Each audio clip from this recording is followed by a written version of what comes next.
불자님들, 오늘 아침 거울을 보시면서 어떤 생각을 하셨습니까? 혹시 누군가에게 서운했던 일이 떠오르지는 않으셨습니까? 요즘 세상을 보면 참으로 마음이 답답해집니다. 뉴스를 켜면 서로를 비방하고 미워하는 이야기들 뿐입니다. 거리에서도 사람들의 표정이 점점 더 굳어지고 있습니다. 가족 간에도 작은 일로 다투고 이웃과도 담을 쌓고 살아갑니다. 이렇게 각박한 세상에서 우리는 어떻게 살아가야 할까요? 부처님께서는 이미 2500년 전에 그 해답을 명확하게 말씀하셨습니다. 바로 선한 마음을 지니라는 가르침입니다. 그런데 법우님들, 선한 마음이란 것이 과연 무엇일까요? 단순히 착하게 사는 것일까요? 아니면 남에게 피해를 주지 않는 것일까요? 오늘 이 시간에는 부처님의 가르침을 통해 진정한 선한 마음이 무엇인지, 그리고 그것을 어떻게 우리 삶 속에서 실천할 수 있는지 함께 살펴보겠습니다. 보살님들께서 이 말씀을 듣고 나시면 마음속 깊은 곳에서부터 변화가 일어나기 시작할 것입니다. 그 변화는 여러분의 삶을 완전히 새롭게 만들어줄 것입니다. 지금부터 함께 그 여정을 시작해 보겠습니다. 첫 번째로 말씀드릴 것은 선한 마음이란 무엇인가에 대한 것입니다. 많은 분들이 선한 마음을 단순히 착한 행동을 하는 것이라고 생각하십니다. 길에서 넘어진 노인을 일으켜드리는 것, 어려운 이웃에게 돈을 기부하는 것, 이런 것들이 선한 마음이라고 생각합니다. 물론 이런 행동들도 중요합니다. 하지만 부처님께서 말씀하신 선한 마음은 그보다 훨씬 더 깊은 의미를 담고 있습니다. 법구경에 이런 구절이 있습니다. 모든 악을 짓지 말고 모든 선을 받들어 행하며 스스로 그 마음을 깨끗이 하라. 이것이 모든 부처님의 가르침이니라. 여기서 핵심은 바로 스스로 그 마음을 깨끗이 하라는 말씀입니다. 선한 마음이란 겉으로 드러나는 행동만이 아니라 마음 자체가 청정해야 한다는 뜻입니다. 마음속 깊은 곳에 미움이나 시기, 질투가 있으면서 겉으로만 선한 척하는 것은 진정한 선이 아닙니다. 예를 들어 생각해 보십시오. 어떤 분이 이웃에게 쌀을 한 포대 갖다 드렸습니다. 겉으로 보면 참 선한 일입니다. 그런데 그 마음속을 들여다보니 이렇게 해야 동네에서 칭찬을 받겠지. 나중에 내가 어려울 때 저 사람이 도와주겠지. 이런 계산이 가득합니다. 이것은 진정한 선한 마음이 아닙니다. 반면에 어떤 분은 아무도 보지 않는 곳에서 쓰레기를 주워 담습니다. 누가 칭찬해 주는 것도 아니고 누가 알아주는 것도 아닙니다. 그저 깨끗한 환경이 모두에게 좋다는 순수한 마음으로 합니다. 이것이 바로 진정한 선한 마음입니다. 그렇다면 우리는 어떻게 이런 마음을 가질 수 있을까요? 매일 아침 일어나서 삼귀의를 하십시오. 부처님께 귀의하고 가르침에 귀의하고 스님들께 귀의합니다. 그리고 오늘 하루 선한 마음으로 살겠다고 다짐하십시오.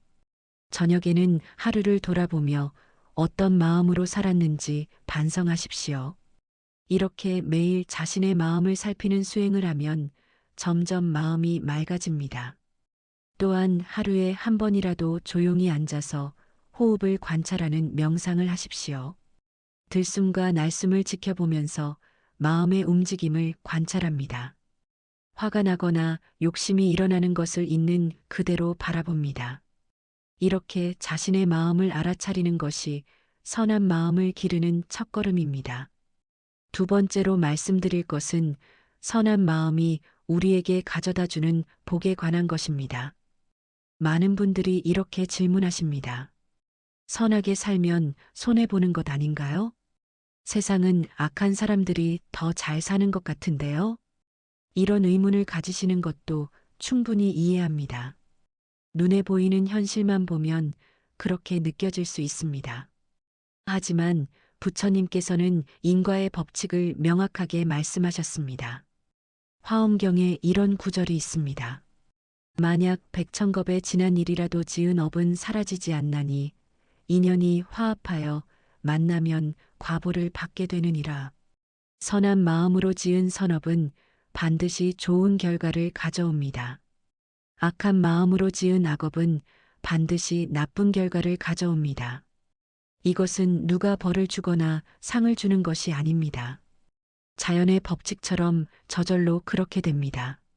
석가모니 부처님께서 전생에 보살로 수행하실 때의 일화가 있습니다. 어느 생에서는 가난한 농부로 태어나셨습니다. 밭을 갈다가 벌레가 나오면 새들이 와서 먹으려고 합니다.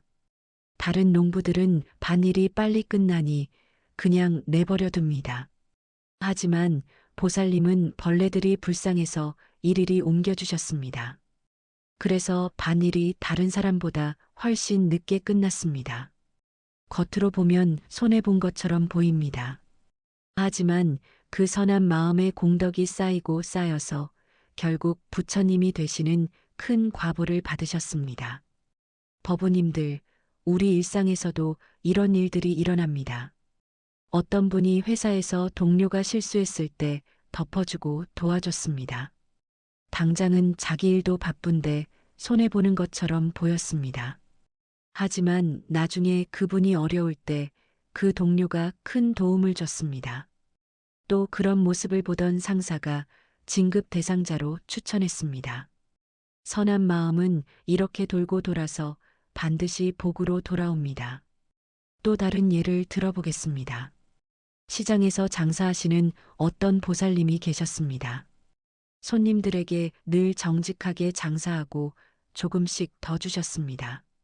다른 상인들은 속이기도 하고 덜 주기도 했습니다. 당장의 이익은 다른 상인들이 더 많아 보였습니다. 하지만 시간이 지나면서 사람들이 그 보살님 가게로만 몰려왔습니다. 정직하고 선한 마음이 결국 가장 큰 복을 가져다 준 것입니다. 보살님들께서는 이제부터라도 선한 마음으로 사십시오. 당장 눈에 보이는 이익에 연연하지 마십시오. 선한 마음 그 자체가 이미 큰 복입니다. 마음이 편안하고 밤에 잘 잘 수 있습니다. 거울을 볼 때 떳떳합니다. 이것이야말로 돈으로 살 수 없는 가장 큰 복이 아니겠습니까? 매일 잠들기 전에 오늘 하루 선한 마음으로 산 일들을 떠올려 보십시오. 그리고 그 공덕을 모든 중생에게 회양하십시오. 이렇게 하면 복이 더욱 커져서 돌아옵니다. 세 번째로 말씀드릴 것은 선한 마음을 가로막는 장애물들에 관한 것입니다. 우리가 선한 마음을 지니고 싶어도 쉽지 않은 이유가 있습니다. 마음속에 여러 가지 번뇌가 자리 잡고 있기 때문입니다. 가장 큰 장애물은 바로 분별심입니다. 이 사람은 좋은 사람, 저 사람은 나쁜 사람, 이렇게 나누는 마음입니다. 내 편을 가르고 우리 가족, 남의 가족을 구분합니다. 이런 분별심이 있으면 진정한 선한 마음을 가질 수 없습니다. 육조 해능 대사의 어록에 이런 말씀이 있습니다. 마음에 분별이 있으면 곧 미혹이요, 분별이 없으면 곧 깨달음이니라. 우리는 늘 분별하고 판단합니다.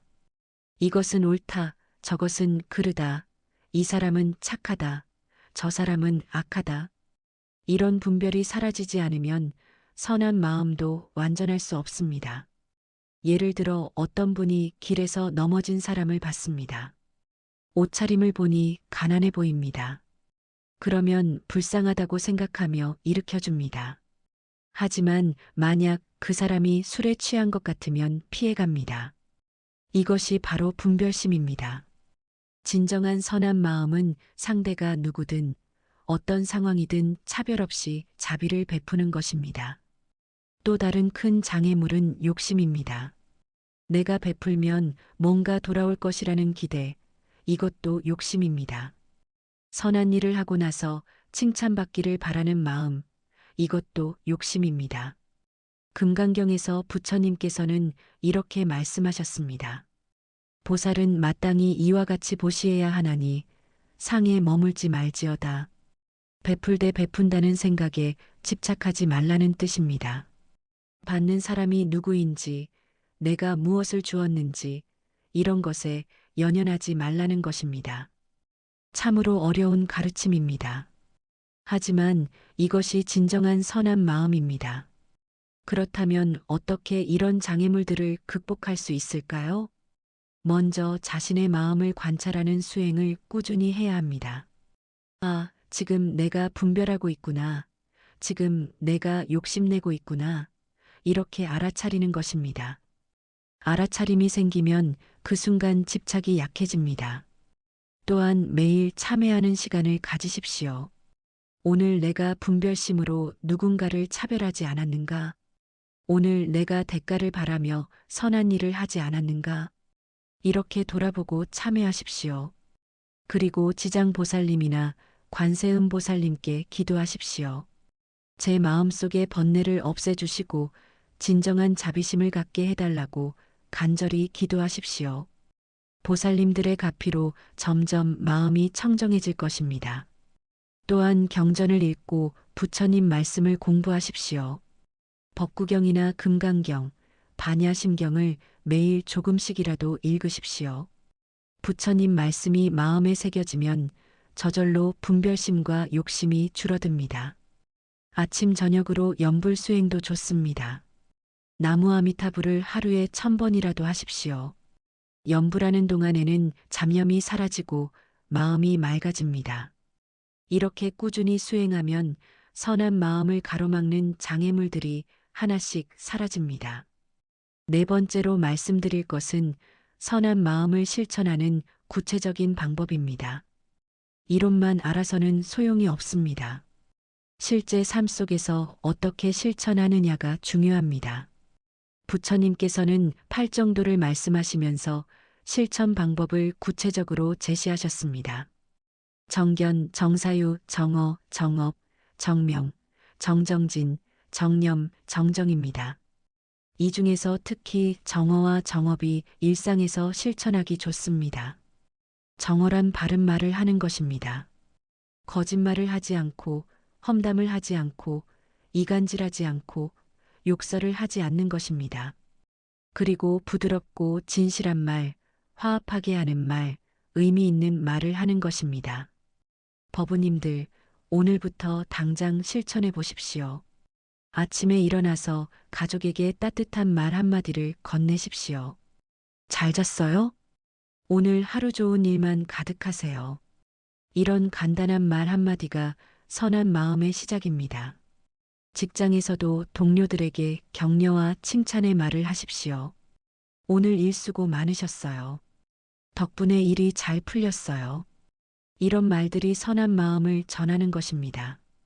특히 나이 드신 보살님들께서는 젊은 세대를 대할 때 잔소리보다는 격려의 말을 하십시오.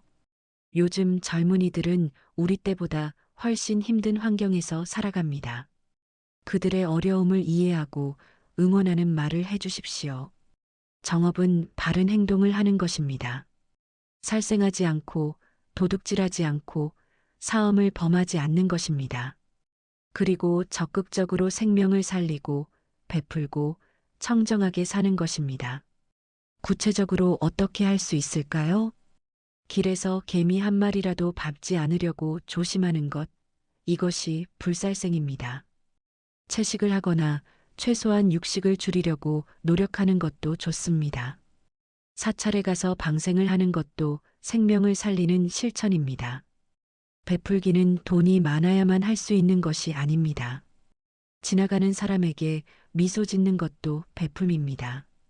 무거운 짐을 든 노인을 도와드리는 것도 베품입니다. 아파트 계단에 쓰레기가 있으면 주워서 버리는 것도 베품입니다. 이런 작은 실천들이 모여서 큰 선업이 됩니다. 또한 매일 일과 중에 잠깐이라도 수행하는 시간을 가지십시오. 점심 먹고 나서 10분이라도 조용히 앉아 호흡을 관찰하십시오. 버스나 지하철을 기다리면서 나무 아미타불 연불을 하십시오. 잠들기 전에 오늘 하루를 돌아보며 참회하고 감사하는 시간을 가지십시오. 이렇게 일상 속에서 끊임없이 수행하는 것이 선한 마음을 키우는 방법입니다. 또한 한 달에 한 번이라도 사찰에 가서 스님들께 법문을 듣고 불공을 들이십시오. 함께 수행하는 도반들과 어울리면 정진하는 힘이 생깁니다. 집에서도 작은 불단을 마련해서 매일 예불하십시오. 부처님께 삼배를 올리고 경전을 읽는 것만으로도 마음이 맑아집니다. 가능하면 육제일에는 특별히 정진하십시오. 육제일은 초하루, 초여들에, 열나흔날, 열다섯날, 스무사흔날, 금음날입니다. 이날은 특히 계를 잘 지키고 선업을 많이 짓는 날입니다. 이렇게 구체적으로 실천하다 보면 어느새 선한 마음이 자연스럽게 우러나옵니다. 처음에는 억지로 하는 것 같아도 계속하다 보면 습관이 됩니다. 습관이 되면 그것이 곧 본성이 됩니다. 불자님들, 이제 오늘 말씀을 정리해 보겠습니다. 첫째, 선한 마음이란 단순히 착한 행동이 아니라 마음 자체가 청정한 것입니다. 거칠애가 아니라 진심으로 자비롭고 자애로운 마음을 갖는 것입니다. 매일 자신의 마음을 살피고 관찰하는 수행을 하십시오. 둘째, 선한 마음은 반드시 복으로 돌아옵니다. 당장 눈에 보이지 않아도 인과의 법칙은 어김없이 작동합니다. 선업을 짓고 그 공덕을 회양하면 복이 더욱 커집니다. 셋째, 선한 마음을 가로막는 장애물은 분별심과 욕심입니다. 알아차림과 참회, 기도와 경전 공부로 이를 극복하십시오. 넷째, 선한 마음은 일상에서 구체적으로 실천해야 합니다. 바른 말과 바른 행동, 그리고 꾸준한 수행으로 실천하십시오. 보살님들, 선한 마음을 지니는 것은 어려운 일이 아닙니다. 지금 이 순간부터 시작하면 됩니다. 옆에 있는 사람에게 미소를 짓는 것부터 시작하십시오. 부모님께 전화드려서 안부를 여쭙는 것도 좋습니다. 길에서 쓰레기를 주워 담는 것도 좋습니다. 이런 작은 실천들이 쌓이고 쌓여서 큰 공덕이 됩니다. 그리고 그 공덕은 반드시 여러분의 삶을 풍요롭고 행복하게 만들어줄 것입니다. 부처님께서 말씀하셨습니다. 자기 자신이야말로 자기의 의지처이니 남이 어찌 의지처가 되리요. 자기를 잘 다스린 사람은 얻기 어려운 의지처를 얻느니라. 법우님들, 스스로 선한 마음을 지니십시오. 그것이 가장 확실한 의지처입니다. 아무리 세상이 각박하고 어려워도 선한 마음만 있으면 두려울 것이 없습니다. 오늘 이 말씀이 여러분의 마음속에 깊이 새겨지기를 바랍니다. 그리고 오늘부터 당장 실천하시기를 간곡히 당부드립니다. 이 영상이 도움이 되셨다면 좋아요를 눌러주시고 댓글로 여러분의 생각을 나눠주십시오. 여러분의 실천 이야기를 듣는 것이 다른 법우님들에게도 큰 힘이 됩니다. 구독과 알림 설정도 해주시면 앞으로 더 좋은 법문으로 찾아뵙겠습니다. 오늘 이 법문의 공덕을 모든 중생에게 회양합니다. 이 세상의 모든 중생이 선한 마음을 지니고 행복하기를 기원합니다. 특히 지금 고통받고 있는 모든 분들께 부처님의 자비가 함께하시기를 기도합니다. 나무 석가모니불, 나무 아미타불, 나무 관세음보살, 모든 불자님들께 부처님의 가피가 충만하시길 기원합니다. 건강하시고 평안하십시오. 감사합니다.